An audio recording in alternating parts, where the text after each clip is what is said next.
Hey guys, so the cube that we are going to destroy today is a very high quality U-Game Zone magic cube. It comes with instructions too.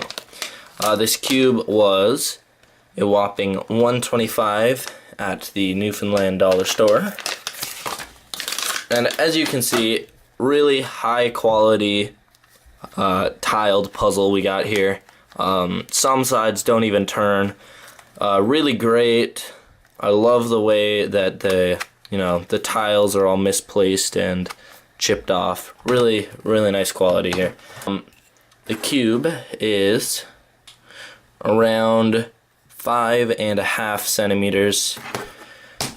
Really great. So that's 55 millimeter cube. I think there's just parts going around on the inside, knocking around everywhere. But yeah, really good cube.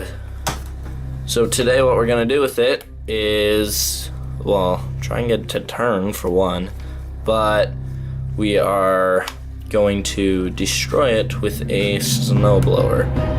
So I will cue that video now, and I hope you guys enjoy. See you later.